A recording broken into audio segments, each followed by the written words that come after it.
Good evening and welcome to the PinkUn Show, the Norwich City fanzine that, despite its two best players, Michael and Darren, the show goes on. Now, over the next hour, we'll dissect that performance at Millwall, get all your views on everything Norwich City, plus round up any possible ins and outs at the club before tomorrow's deadline.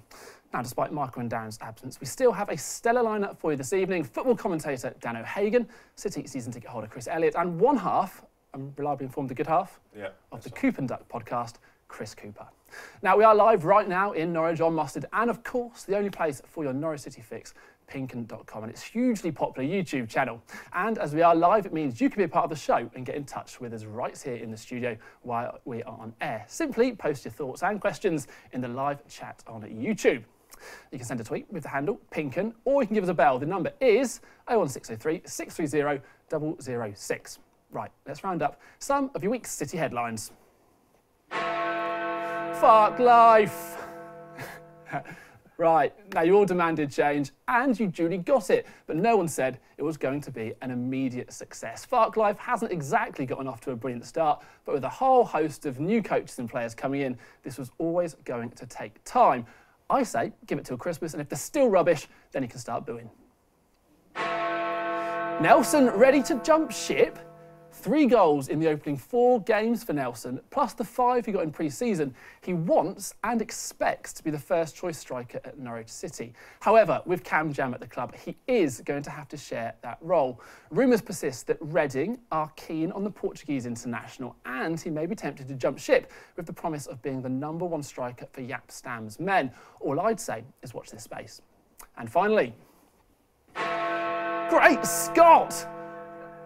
Norwich City have secured the signature of defender Grant Hanley from Newcastle. The 25-year-old signed a 4-year deal for a fee thought to be around £3.5 million. Hanley was deemed surplus to requirements at the Magpies, with Rafa Benitez needing to offload some of his fringe players to help generate some funds. The ex-Blackburn stopper only signed a 5-year deal at St James's Park in 2016, but he made just 1 League Cup appearance this season and had a bit-part role in Newcastle Championship title-winning success. Right, guys, those are our headlines. We'll get speaking to Grant Hanley about Grant Hanley in just a moment, but let's start with Millwall, shall we? Wasn't good, was it? Wasn't great. It was the wake-up call. I think if Farker thought this league was going to be easy, that was the game which brought all the chickens home to roost in 190 minutes. Defensive calamity, some awful goals given away, and to lose 4-0 to a team who were in League One last season, I think should set the alarm bells ringing.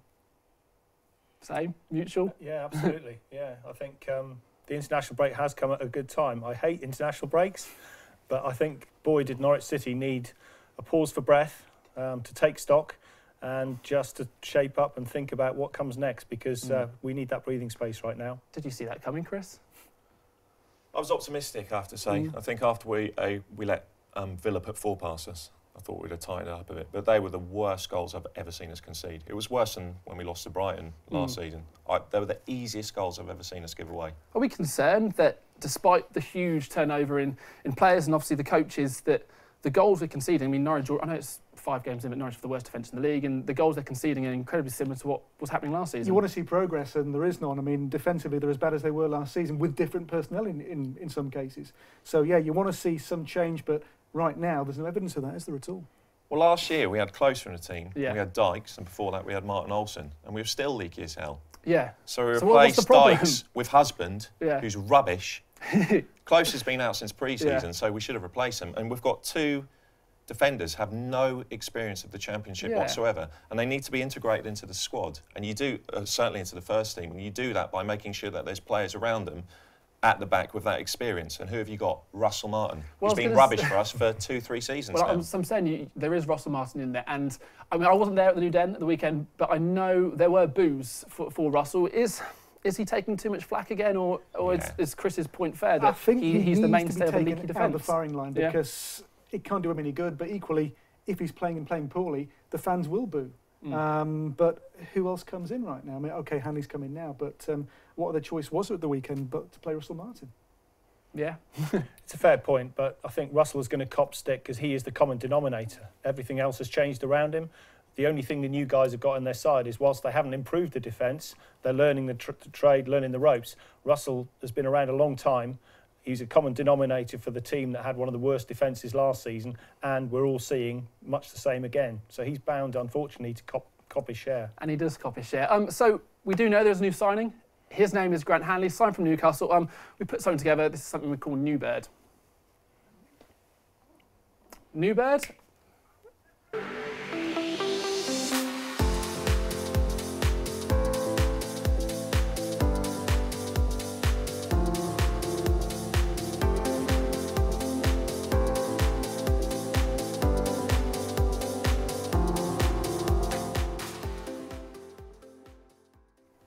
Director Dan apologises. He wasn't paying attention, and apparently we're being inundated with phone calls about people who want to get on the show, so thanks very much.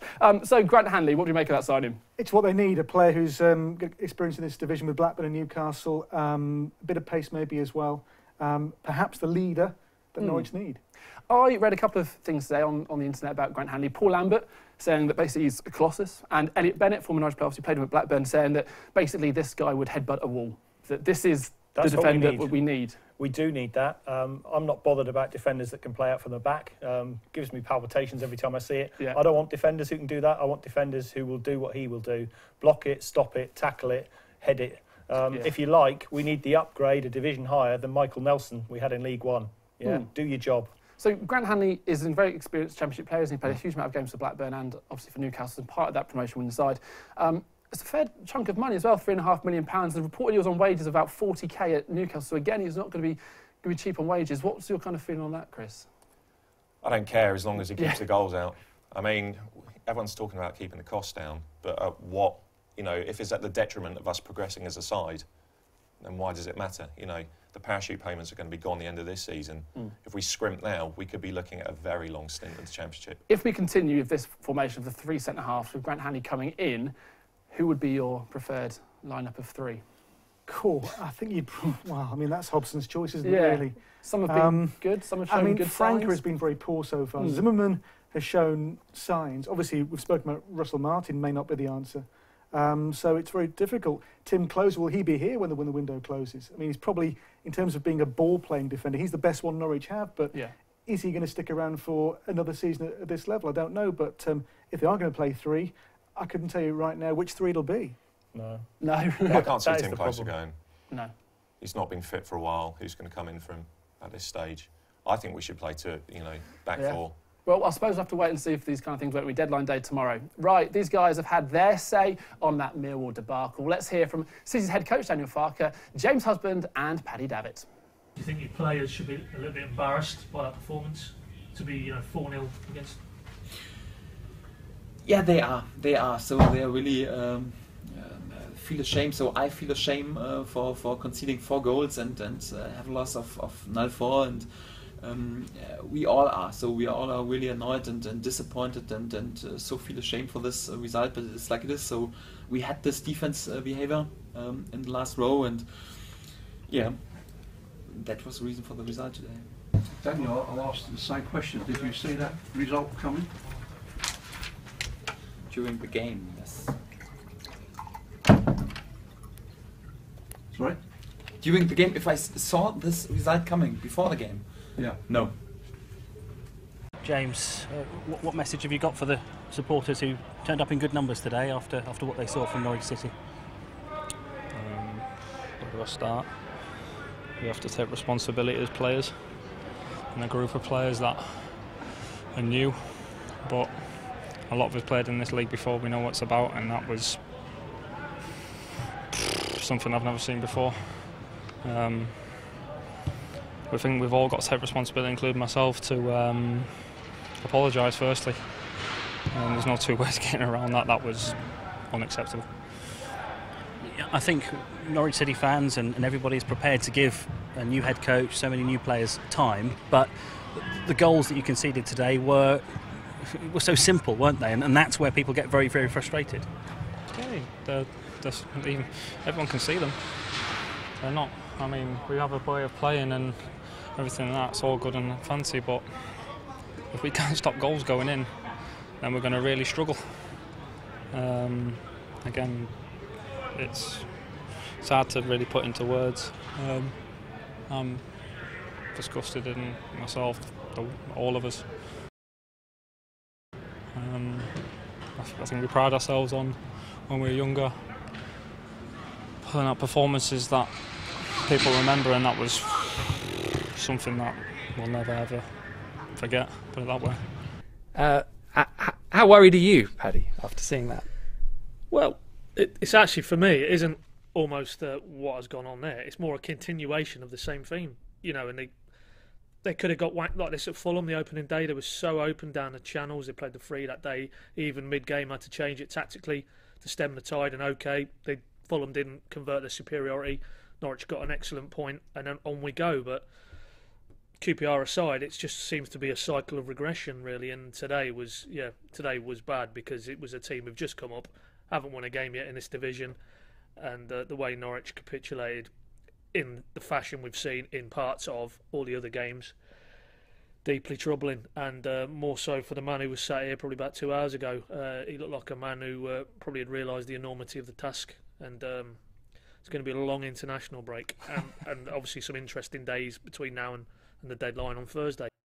So let's see what happened elsewhere at the weekend. Hull kicked it off by comfortably dispatching Bolton, whose early season struggles continued. Villa stumbled to another draw. Barnsley were impressive 3-0 winners at home to Sunderland. Brentford, they're still looking for their first win of the season, but that draw against Wolves should be seen as a point gained. Cardiff's impressive start continued with a 2-1 success at home to QPR, and Ipswich's perfect start, thank you, came to a grinding halt with Fulham taking the points from Portman Road. Whilst Alec Neil's Preston have the best defence in the league, their opening 5 games have seen just 3 goals. Quite the turnaround, I think you'd agree, for Alex there. So let's take a look at the top of the table. Neil Warnock's Cardiff remain the early pace setters, and following Ipswich's defeat, Leeds remain the only other unbeaten side in the division. Newly promoted Sheffield United appear to have adjusted to Championship life quickly.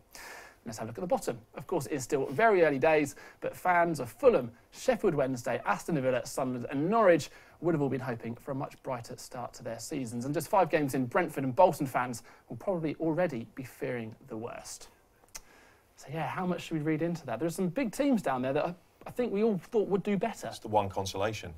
You look at the results on a Saturday and it's like a lottery at the moment. Everyone's beating everybody, with the exception of Cardiff. Yeah. Everyone's losing. But how much should we read into the fact that the big teams that I mentioned there, who are all down in the bottom half, they've maybe won once or twice, and those wins have been against Norwich. So Sunderland's only win, Aston Villa's only win. Obviously, Fulham drew. They've been against Norwich, have they? So Norwich are losing to teams not playing well. A concern, and teams who you would think, you know, will be rivals at the end of the season. So yeah, the signs are ominous, and yeah, just to hope this window does sort things out, and maybe 2 weeks for Farker to kind of re-energise and reassess and start again in a fortnight. But of the other teams, I think, let's go top and bottom. Brentford and Cardiff. Can we see those teams staying? Can we see Cardiff staying at the top? No? But Neil Warnock, he's done it before. And he's got a goal. If they keep hold of Kenneth Zohore, he's a goal scorer. He's got a lot of proven Championship performance. They could scrape in at the top 6. I can't see them getting the automatics. Just can't see it. Not all. No. What about you, Chris? I think Middlesbrough, the squad has just got to click. They've had a rocky start. Again, probably as a result of throwing lots of players into a place in overnight. But you just think that squad's going to click. They've got goal-scoring options coming out their ears, so I think they're going to gradually get up there. Yeah, I think one team that I think none of us knew which way they were going to go. They spent a lot of money. There's been a lot of change there. Is Wolves. I know Wolves, obviously a big club close to your heart, Dan. And what have you made of that? Because they've been, I think, better than I think we expected. Yeah, they have brought in a lot of players from all over the world, and it has gelled quicker than most people thought. New coach in Nuno Espirito Santo as well, so it's begun well for them. We'll see how it goes on. They've moved on Dave Edwards this week, who was a great servant for the club, kind of out the back door, which I don't think was great. So it's not the way I would like to see Wolves do things, but it's working on the field. So so far for them, it's so good. Anyone else kind of stand out from that top group that we've got there? If we're going to, I know it's incredibly early days, but we're going to pick the best team. Who would you say? I know you're saying Middlesbrough, perhaps. I think Fulham will come on strong. Yeah. They've certainly spent and moved players on in this window, and they've shown some real ambition in the market. So they weren't far off last year. So I think Fulham have been a slow burner, haven't they? They didn't really lose anyone, but they managed to keep Tom Cairney, which was massive. They've lost Sonia Luco to Reading, and people were asking, what are Fulham going to do? But apparently they're in advanced talks to sign Dwight Gale, and they've signed a Yotta from Brentford, which they're big money. There's about £20 million there that Fulham have shelled out, and if they keep those players and build on what they were doing last season, they won't be far away, surely. Yeah, Reading are the other one, I think, as well. They're coming off a strong season last year. They're spending money as well, again, on, you know, good quality players. Yeah. I mentioned it. Everyone's spending money. Yeah. Except us. But we are. Not really. I mean, not compared to what we've received. I think that, yeah, there is a myth that Norwich aren't spending money, but Norwich has been spending money. We're not spending 13 million on Dwight Gale, though, are we? We're not that kind of money. I think we all agree that those times, for the time being, can't happen. But Nelson Oliveira, as someone I mentioned in the headlines, and you just mentioned Reading, how much of a loss would be, we'll talk about him later, but how much of a loss would he be if he was to go to Reading or another? A huge loss. He is a great footballer. Technically, he's the best player Norwich have. Can score a goal from nothing. And Reading, maybe one or two other clubs could come in tomorrow, and you just kind of hope Norwich would be strong enough to say, we need him. But if he and Farke aren't getting on, and if there is a problem there, we don't know, but you know, maybe the club would sell him. But I think it'd be a really backward step to lose a player who's so technically good and he's potentially a goal scorer in this division. Yeah, and at this stage, who will we get in? Yeah. Well, that's the thing, isn't it? But this is the fear of deadline day, isn't it? That you lose somebody and can't bring them in. It's the risk and fear that every club faces, isn't it? We've got to sit this out, though. Got to sit it out. Right. There. That is part one done. After the break, it's time for you to tell us what you think as we take your comments and calls. We're heading for a break on Mustard, but the best place to be is the PinkUn YouTube channel. We're with you even during the break for some stellar bonus content. We'll talk about Oliveira some more, so don't go anywhere. We'll be reunited in 3.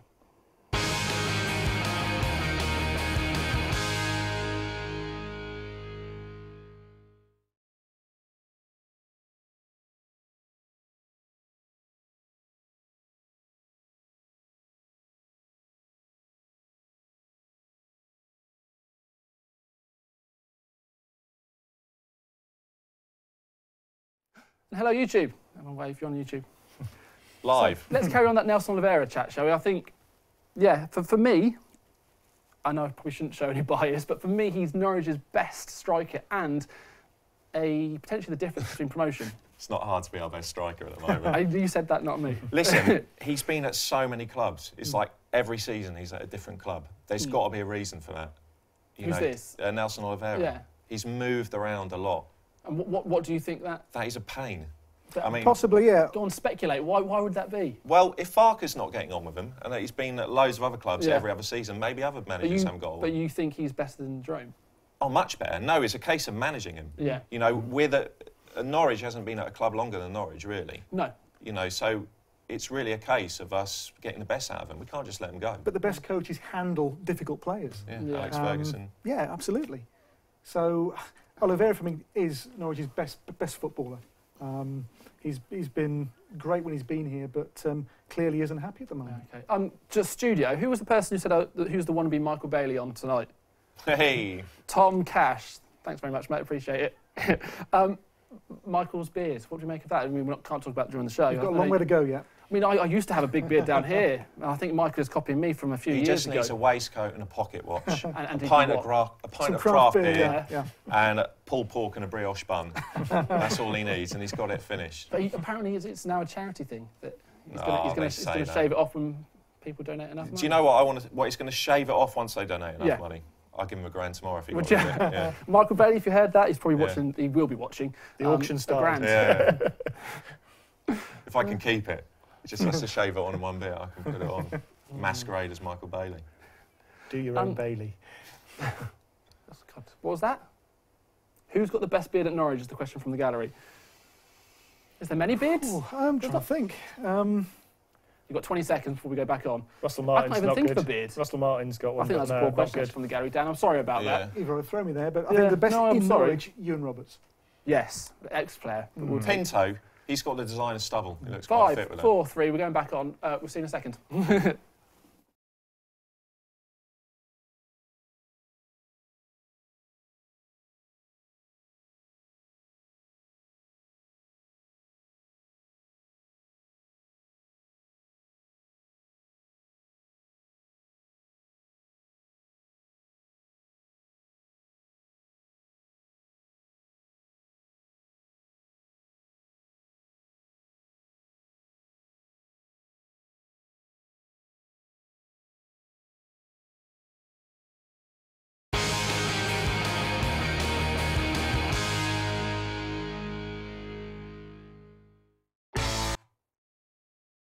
Yeah, that's a talking sting. Yeah, welcome back to part 2 of the PinkUn Show, and it is time to hand things over to you in Talk is Cheap, where your calls, questions, comments and posts lead our Norwich City agenda.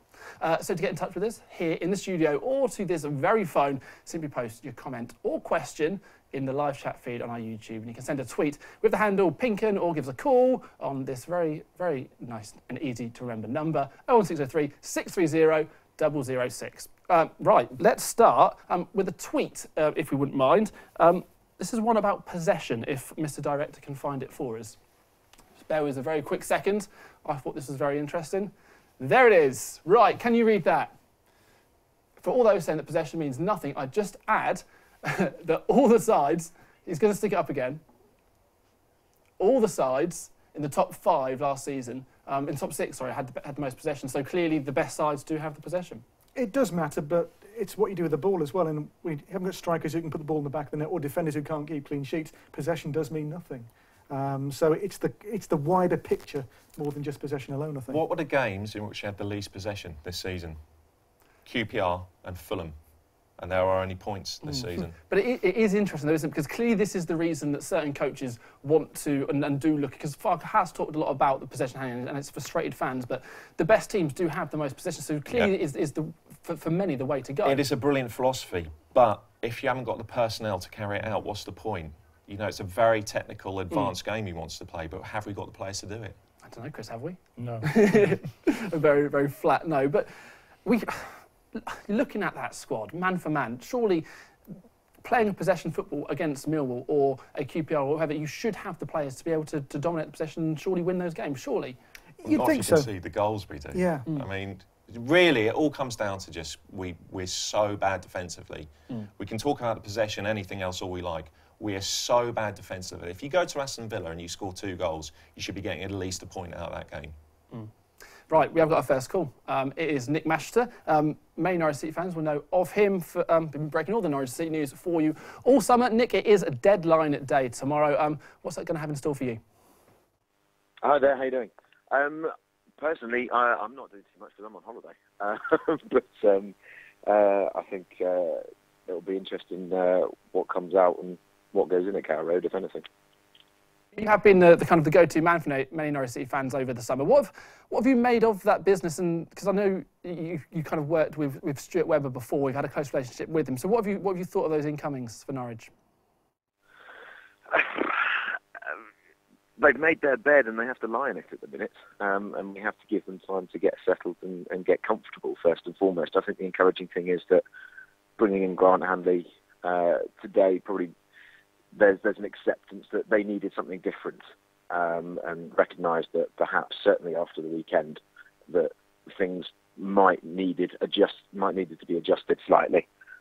He's very much a head-it-kick-it type of defender, and certainly an upgrade on either what they had this time last year and really should be an upgrade on what they've got now. So, you know, as a fan, I'm quite pleased about that, and it should be a nice nod. That they can adapt quite quickly if necessary. The rest of it, the jury's out. There's so much change on and off the pitch that you can't judge. You can't judge. I said a long time ago, before the end of last season, I didn't think they'd get promoted this year. I stand by that. And I imagine a lot of other fans will do the same after the first few games. Stay there for a moment. Nick just mentioned he said at the start, or in the summer, that he didn't think promotion was viable. Was that a thought you had, or was kind of a bit more confident that in pre-season? I thought it was a long shot. Yeah. I thought if we finished top half, we'd be doing well with that amount of change. You're never going to get all the transfer buys right. You want to see the majority doing well, but I thought it was a long shot. If I see progress, if I see the crucial errors being cut out and an improved defence, I'd have taken that. If you'd have said 8th, 9th, 10th, I'd have been comfortable with that. I don't think I'm in the majority, but even that now looks like quite a way off, doesn't it? Yeah, I mean, I get I'm quite fortunate that I get to kind of step back a little bit as not a Norwich City fan, and that. But from believe it or not, I'm not a Norwich City fan, but I honestly thought that it would start a lot better, and it would. Obviously, we don't know the end, but I'm surprised at how weak and how fragile and how similar it's been already. I think we all thought there'd be brighter signs at this stage. I don't think anyone thought we'd Norwich would kind of go through this division and steamroller teams, but you want to see progress, and right now there aren't too many signs of green shoots of progress. So I think that's the concern, 5 games in. I see you, Chris, right on the front row at Carrow Road. Yeah. Shout and giving it loads. They need all the help they can get. You're not happy though, are you, at the moment? I think things have changed so drastically, and I kind of don't really understand why, because look, we didn't finish 15th, 16th last season. We finished 8th, and the only reason that happened is because we held on to Alex Neil far too long. Yeah. If we'd sacked him when we should have after Brighton or after Christmas, we could have made the top 6. So this is a side that should have made the top 6. I almost think we should have just held on to Irvine and just given it a go. You know, the club wasn't in disarray when we made this drastic change. I kind of think, you know, we went too far with it almost.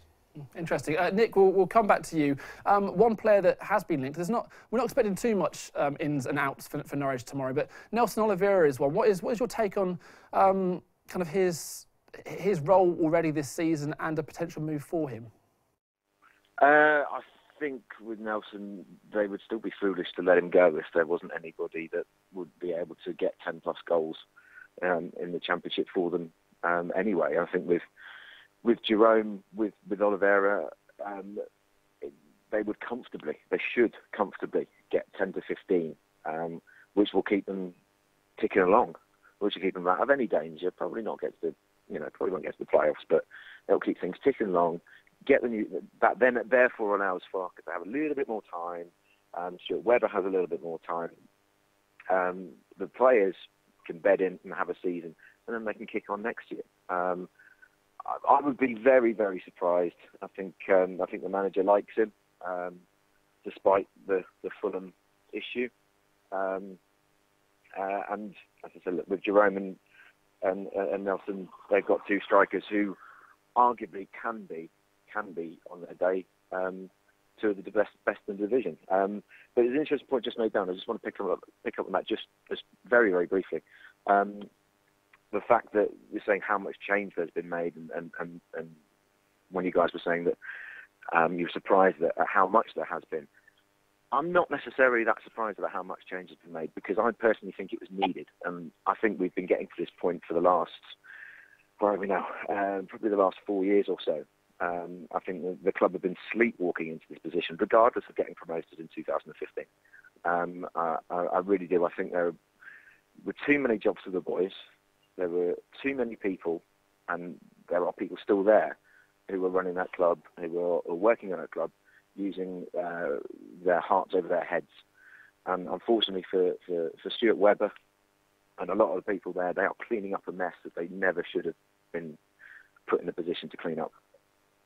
Nick, super stuff. Now, I know you're on holiday. Just before I let you go, just a yes or no. Do you think Norwich will do any deals tomorrow?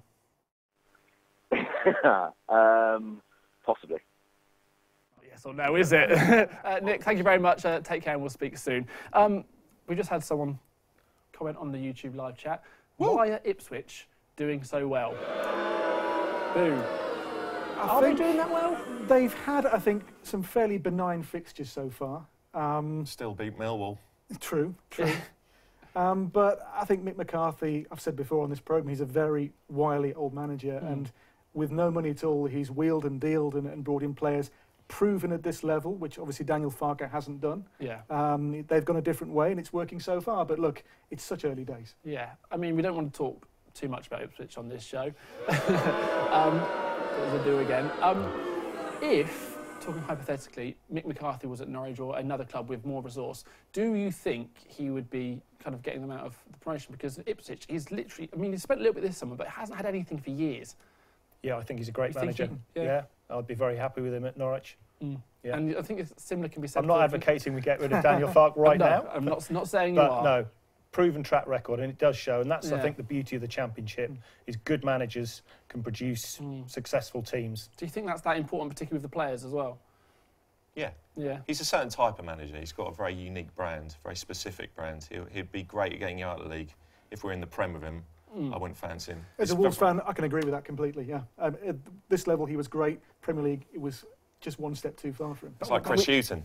But we keep talking about that, don't we, in terms of they're only good for Championship level. Like, well, that's what we need, don't we? Surely, let's worry about having those players good enough for the Premier League when we're there, surely. Yeah, and it is getting there, but I just think Ipswich have gone a certain way. They've gone for British players on a certain budget. Norwich have gone for this brand new all-in continental director of football, total football philosophy. And I guess we have to give it time. And these are early days, and we're just going to see how it goes. Right, we'll get some tweets in a moment. But before that, we've got another call. It's Tony Beales. Tony, nice to hear from you. How are you feeling about Millwall? Good evening. Millwall, yeah, I was there.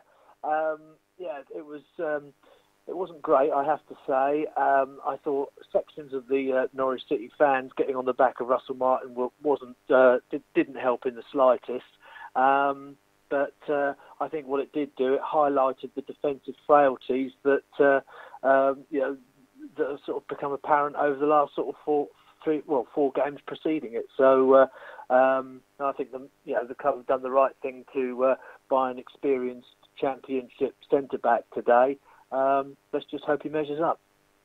Just going to pick you up on that comment about Russell Martin. I don't think many of the players can be particularly impressed with their performance from Millwall, but was he significantly worse than the others, or is he getting a tough ride? Sorry, say that again. Russell Martin's getting a kind of a rough ride, really, but some unfair criticism. Yeah, I'd say so. Yeah, just pockets of the crowd. I mean, you just have to, stand in certain areas, and if there's a problem, Russell Martin seems to be the scapegoat, and I've seen it written in the media as well. Not from the media criticising him, but obviously, identifying the same situation. I mean, the guy's the club captain, and I'm not saying, and I think a lot of people also from reading through sort of social media, unhappy that obviously you got a new 2-year deal, but no one knows what the terms of that deal were. Was it less money? No one knows. But I think that he's on the park to do a job, and it's not just his fault purely. So that's the way I see it, anyway. Stay there for one moment.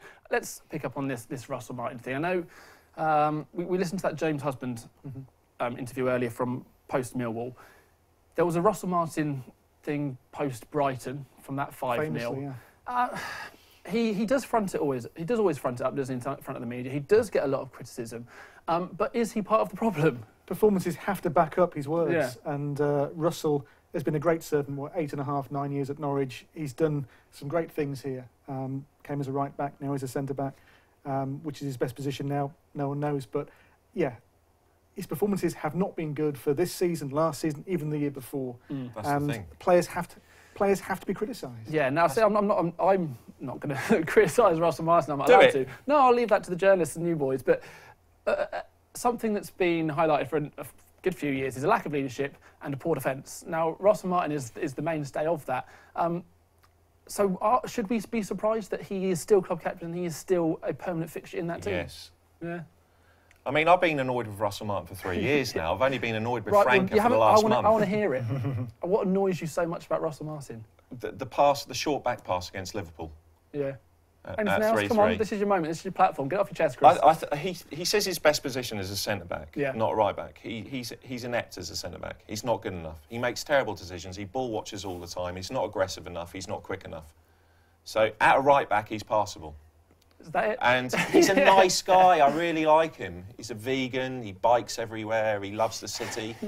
And that's what makes it more and more infuriating. I'd as sooner kept Ryan Bennett. Chris, would you like to add to that? Or does he cover it all for you? There's not much left now, is there?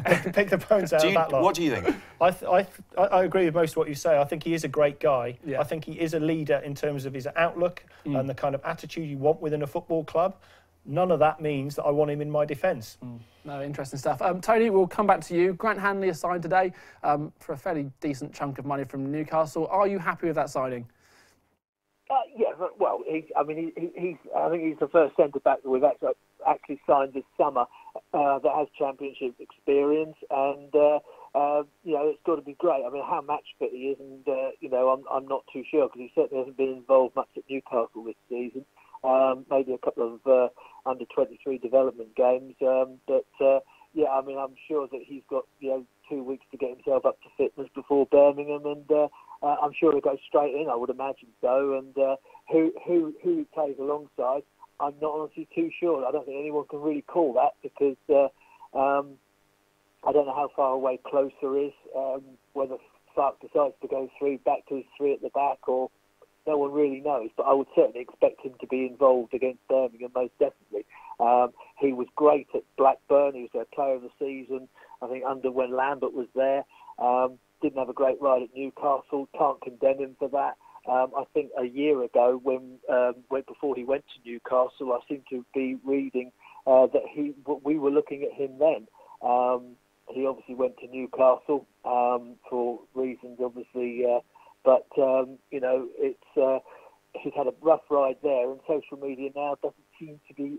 It seems to be mixed reaction to him coming, but I think, you know, you can't judge him just because he wasn't involved at Newcastle. I think it's good for us, and let's hope that he can, you know, get some quick confidence quick and hit the ground running.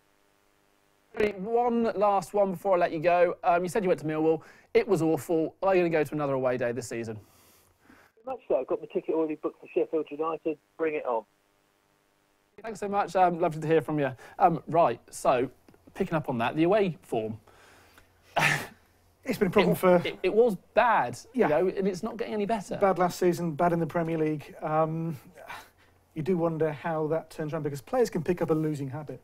And it's very hard to break that and to get players playing with confidence away from home when they've not had that now for 2 or 3 seasons. So it'll be tough to turn that around. Do you boys take in many away days? Occasionally. Not too many. Not too many. Is that other circumstances, or because you're rubbish away from home? We're brilliant. The year we went up with Alex Neil, our away form was better than our home form. Well, he didn't lose in a We went up into the Premier League, didn't we, with an unbeaten away record? It was amazing. We're going to go to one of our tweets. I believe it's from Jack, and it is about a certain Dwight Gale. So obviously Jacob Murphy went to Newcastle. Dwight Gale looks, and it's not anything confirmed, but he looks set to leave Newcastle for around 15 million quid to go to Fulham.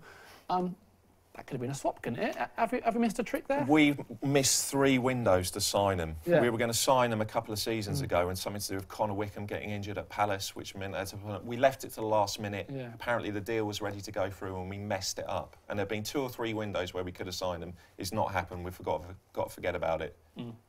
We couldn't afford a swap. We needed cash in the bank, I'm sure. He's a player who, you know, scores goals in this division, but he's a player who had a lot of injuries last season, certainly. So there is that against him. So he's obviously a proven goal scorer. But that's the thing, isn't it? He is one of those players and strikers who is proven and will get you goals, and probably that's the kind of difference, isn't it, that we talk about promotion. But then how would he fit in if you keep Oliveira and Jerome? And those players cost money in terms of transfer fee and wages. Yeah. And hamstring surgery.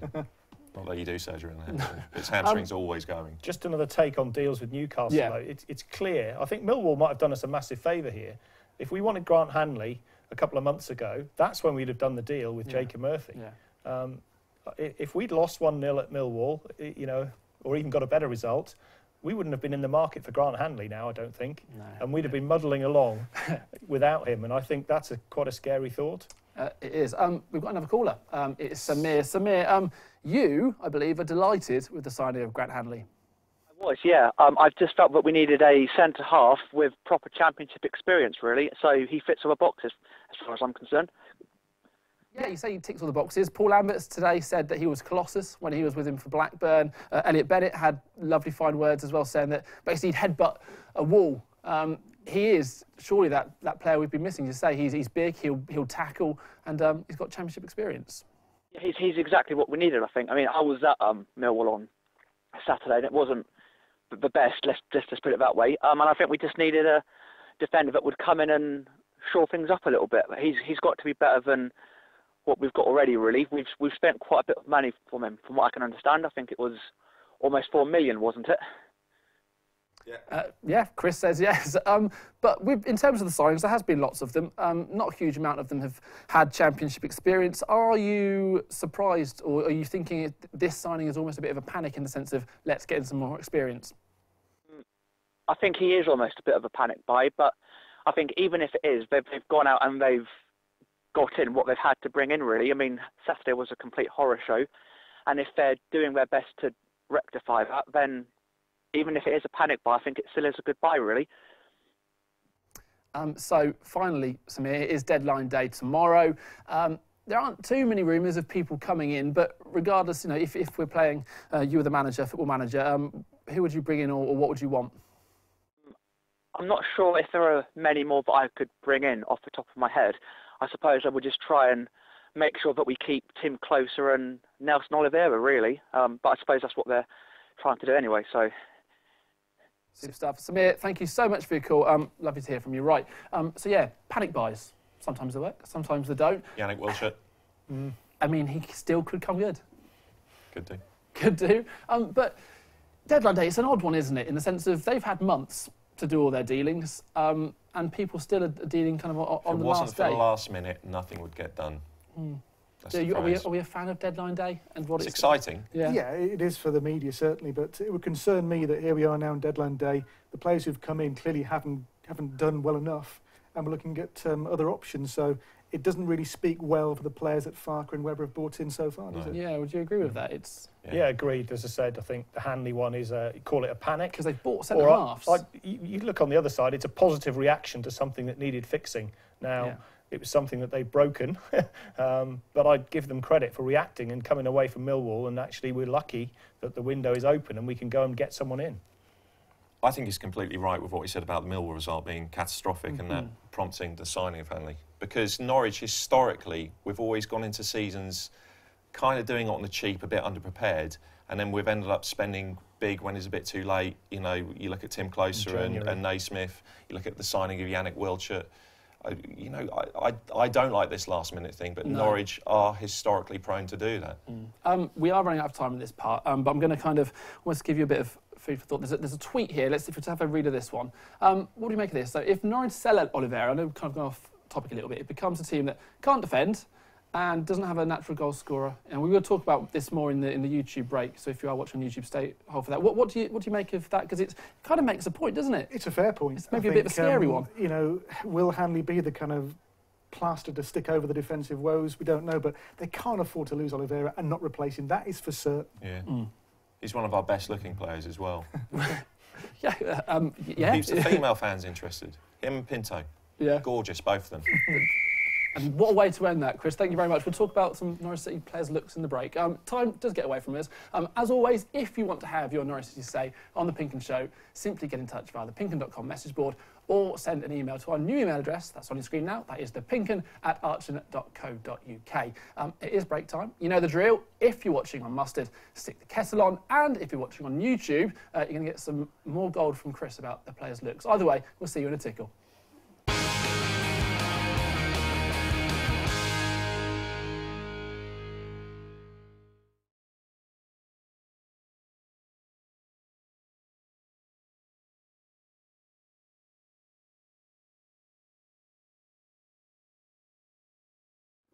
Hello YouTube, we're back. So, Chris, this is the best bit of the YouTube bit. Do you prefer this bit? Yeah. I'm trying to read some comments. more relaxed immediately. Well, you're instantly more relaxed. You're just sifting well, I'm through interested your in some feedback from obviously your comment there of the best looking players. If anybody has an opinion or it's just Vrancic is pretty good looking as well. Yeah. But anything you boys would like to just Chris here? I think I'd agree that Ivo Pinto's certainly one for the ladies, isn't he? He's a fine looking man. Chris, chip in. Yeah, these boys seem to know it. They've got it covered. No, so that's your top three. Pinto. Yeah, Pinto, Vrancic and Oliveira. Right. In a moment, a bit of a tease for YouTube, we're going to be speaking to a chap called Nick Lentz. He's a psychologist, does lots of business kind of motivational speaking. We spoke to him last season about Alec Neil and kind of what he made of him and the way that he acted and, you know, as a business person, what he'd read into his behaviour. This was when things weren't going particularly great. And believe it or not, he obviously went. We've in part 3 going to hear a little chat with him talking about Daniel Farke, and we will talk more in depth about that. But initially, are you of the opinion that the fact that he isn't a name and he hasn't managed top clubs and a top league before there's almost a hindrance, and there is a settling in period which perhaps people didn't expect? Every great manager starts off somewhere, don't they? You know, they start off from nothing. So, you know, that's not a problem, I don't think. I really like the guy. I think he's very bright. Have you met him personally? I've not yet, no. I'd love to meet him. I mean, just kind of almost going back to one of your themes earlier about smells great. He is the most incredible smelling man ever. Honestly, I promise you. Like, we're in the mix zone waiting for him to come through for I think it was post one of the League Cup games. And I swear I could smell him 20 yards away. But it's not. Is that not too much? Yeah, but that's the thing. You naturally think, no, that's not. But it's incredible. It is. And if he's done his press conference, you walk in 5 minutes after him, you know where he's been. But it's not a bad thing. It's incredible. But apparently I've spoken to the media girls at Norwich, and none of them have put up the courage yet to ask what it is. To ask him out. And that is where he we're on married? YouTube. I don't know, but we're off now. We're going back on in a minute. It's true. I'm coming across. I'm coming across.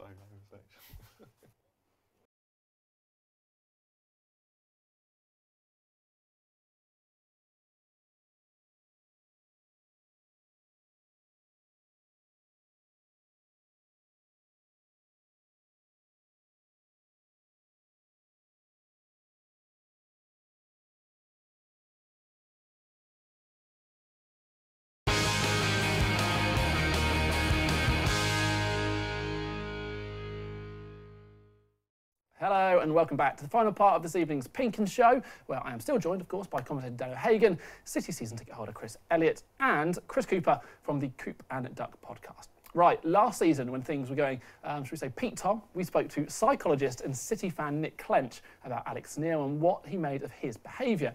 So I thought it was about time we spoke to Nick again, this time to get his early impressions on Daniel Farke. Purely as a fan, not great. The performances have been pretty poor by the sounds of things. I haven't been to any games yet this season, but it's a very shaky start, and understandably the fans and myself included are very concerned. We spoke, I think it was last November, whilst Alex Neil was in charge, and you spoke about some of his characteristics and how you felt that was having an effect on the Norwich City team. Now I know it is very early days with Daniel Farke, but what are your initial assessments of him? My initial thoughts from a leadership point of view have been fairly positive. I think going back to the very beginning when he came in, I did have a slight concern around transitioning from Alex Neil's era to Daniel Farke's era. One of the key leadership attributes that we look for is credibility. And I just wondered if Farke coming in had the credibility that this particular group of players really needed in their leader. Alex Neil was a little-known manager when he came in. And ultimately failed despite some success along the route. And I wonder if Daniel Farke coming in, another little-known manager from the reserve league in Germany, was the right choice for this group of players who needed someone with high levels of credibility. But the fans took to him really well. He seems to have had a great impact on the players. And since then, I've seen lots of positive things, actually. He's really united the club, the fans and the players, and I think that was something that was really important and really much needed at Norwich City. He gave lots of press conferences where he said a lot of the right things in terms of praising the fans and making sure the players understood they were playing for the club, for the shirt, for the fans. I think that was really important and a key sort of leadership behaviour that was much needed at that time. He had an early test as well in terms of discipline. Nelson Oliveira's ill-judged celebration after his goal at Fulham was the first real test we saw of his man management, and I think he passed that with flying colours. He dealt with that firmly, fairly, behind closed doors, and it had the desired impact because Nelson's behaviour improved almost immediately. He was restored to the team. And he also talks a lot about trust, which again is a real key leadership attribute. He said openly that he trusts his players, he gives them the opportunities to go out and express themselves. And he talked about the young players learning from their mistakes and being happy for them to make mistakes as long as they were learning from them. And that's massive, that's huge. And I think that's something that's in direct contrast to what we saw under Alex Neil, who I personally felt didn't really fully trust his players, and perhaps vice versa. Brilliant. I was actually going to ask you about Oliveira, so great stuff for covering that. There has been a couple of stumbling blocks in terms of results thus far. You talk about, you think that Farke does trust his players. With the results not perhaps being great, what would you envisage him doing? Do you think he'll stick with the players and the system? I think, to be honest, he's got to make sure he doesn't fall into the same trap as his predecessor did. We talked last year about Alex Neil being very single-minded and perhaps overconfident, and this is really a key moment for Farke to step back and say, is what I am trying to do here working? And to be big enough to admit if it isn't. I thought it was a very interesting comment from James Husband, I think it was, who said, well, we play all this very lovely possession football, but we can't win games if we're going to ship 4 goals. And that was quite a damning indictment of the system. And I think Farke needs to have the humility to be able to say, is this working? Do we need to change it? And to listen to the people around him and take the advice from his experienced Championship players, as well as Webber, who's obviously very experienced in this league as well. So this is a really key time for Farke to get this right. Yeah, and just on Webber, there was a bit of a furore when he came in. There was a lot of excitement about a sporting director. We've heard a lot less of him of late, which I think is a good thing. But what do you, again, just kind of lastly make of him as a person and also that relationship he has with Daniel? Again, going back to those things I've already mentioned in terms of credibility and trust, I think that what we've seen early on is that Stuart Webber has a huge amount of credibility. He's achieved great success in this league, and I think that's so important. The manager hasn't experienced this league before, a lot of the players haven't. So that's absolutely vital that we've got someone in the structure who has experience of the league and experience of success in the league. So that's crucial. And in terms of trust, he clearly trusts Farke to get this right. He said that he is the best manager in this league. He scoured Europe for the best manager, although we've heard that before. He chose someone that he totally believes is the right man for the job. So that high level of trust between them, I think, will be a recipe for success. But obviously, Webber's also got to be able to make a decision if it's not working, and that might be a very difficult decision for him to make if he needs to remove Farke at some point in the near future. Nick, fantastic stuff as always. Thank you so much. I tell you what, we'll speak to you again in 6 months, and fingers crossed, you'll still have lots of positive things to say about the pair. I hope so. Yeah, really interesting stuff there from Nick. I'm sure you agree. So we started with kind of Alex Neil and what he said on him, which was last season. He was very bolshy, very big kind of character, and he thought that was at detriment to him as a manager. Would you kind of tend to agree with that? Yeah. Yeah, I think Alex did things his own way, and cheers, Chris. Yeah, he was quite. Alex was quite a pugnacious guy. I think Farke's more considered, a little softer spoken. And you can't argue that Farke's so far gone about things his own way. He's certainly not afraid to put his own philosophy in place. And but despite the big obvious personality differences, that Alex was very bolshy and Daniel was much kind of more softer spoken. I suppose the similarities between the pairs, they both come from lower division with very kind of minimal top level management. Similarity ends there, though, doesn't it? Well, yeah, but in terms of Nick mentioned that demanding that respect and needing the right personality in that dressing room to win the players over, is that a concern? That there's lots of players in that dressing room who've been international footballers, still international footballers, Premier League footballers, or top Championship footballers who are being managed by a guy who's never managed a first team or above the German fourth team. I mean, that sounds harsh to Daniel Farke, but some players may think like that. They may, although he's already brought in half that squad, pretty much. So, I mean, you imagine the credibility is there with those guys because he's given them an opportunity, and for most of them, it is a new opportunity for them as well. I think some of the more established players, again, he's made Russell Martin club captain. People like Wes Houlihan are going to love the style of play he plays. It's right up his street. James Maddison, young guy coming through, may not have got a chance under an Alex Neil type character. So I think he's going to have a period of time where lots of the squad are with him. But all of that is subject to results, of course. Respect is earned regardless of who you are. I mean, you look at ex-players who would have gone into clubs with the utmost respect. You look at people like Roy Keane. I mean, what players aren't going to respect him when he walks into a club? That's soon diminished, though. And it can go the other way. You know, if you're a really great manager and you win them over, you earn that respect. As regards to Alex Neil, his problem was that I always felt was that he had a one-size-fits-all approach to man management. And really, modern football's more about man management than anything else. And I get the feeling Farke's probably got a few more intricate techniques in how to deal with people, knowing when to be firm with someone and knowing when to put your arm around someone. Yeah, I mean, I suppose we don't quite know the way that the Oliveira thing was dealt in-house, because it was. But from the outside, what did you make? Because that's his biggest test, hasn't it, in terms of a player testing him. What did you make of the way he dealt with that? Well, I think the fact that he's kind of in and around the first team squad suggests that any problem's been kind of ironed over, at least on the surface. So in that respect, it's been dealt with, I think, in-house and fairly comprehensively. But we'll see if he's still here at the club come close of play tomorrow. I suppose it goes, we talk about the experience and the top-level management, kind of other ways in the sense of if things don't start well, which they haven't, players will then start to doubt his methods because he has no proven track record. Yeah. Yeah, he's nothing to fall back on, has he? Chris. He's got nothing to fall back on anywhere. Yeah. You know, whether it's in Germany, there's no track record that stacks up to anything like. But is that a concern for you guys, because there is no proven track record there? So these methods, which he is implementing, and they're very, it's very clear the methods he's going with and the direction he's going. If they don't work, he has no proven track record of a plan B. I know he's changed tactics during games, but how he changes that, what do you think? I've got to be honest, I wanted someone who was of his style in terms of a young guy, someone with something to prove in the summer. So I've got what I wished for in that respect, and I've got to kind of go with it. I didn't want, for instance, a Neil Warnock, despite him proving he's a great championship manager, and his team is testament again to that. I wanted a guy who was cutting his teeth, so I'm going to give it a little bit more slack than maybe some will. We've got about 30 seconds left. It's the defenders more than anything. But is that down to Farke? Now, a lot of people talk about this zonal defence, which I think barely works at the top level, let alone at this level.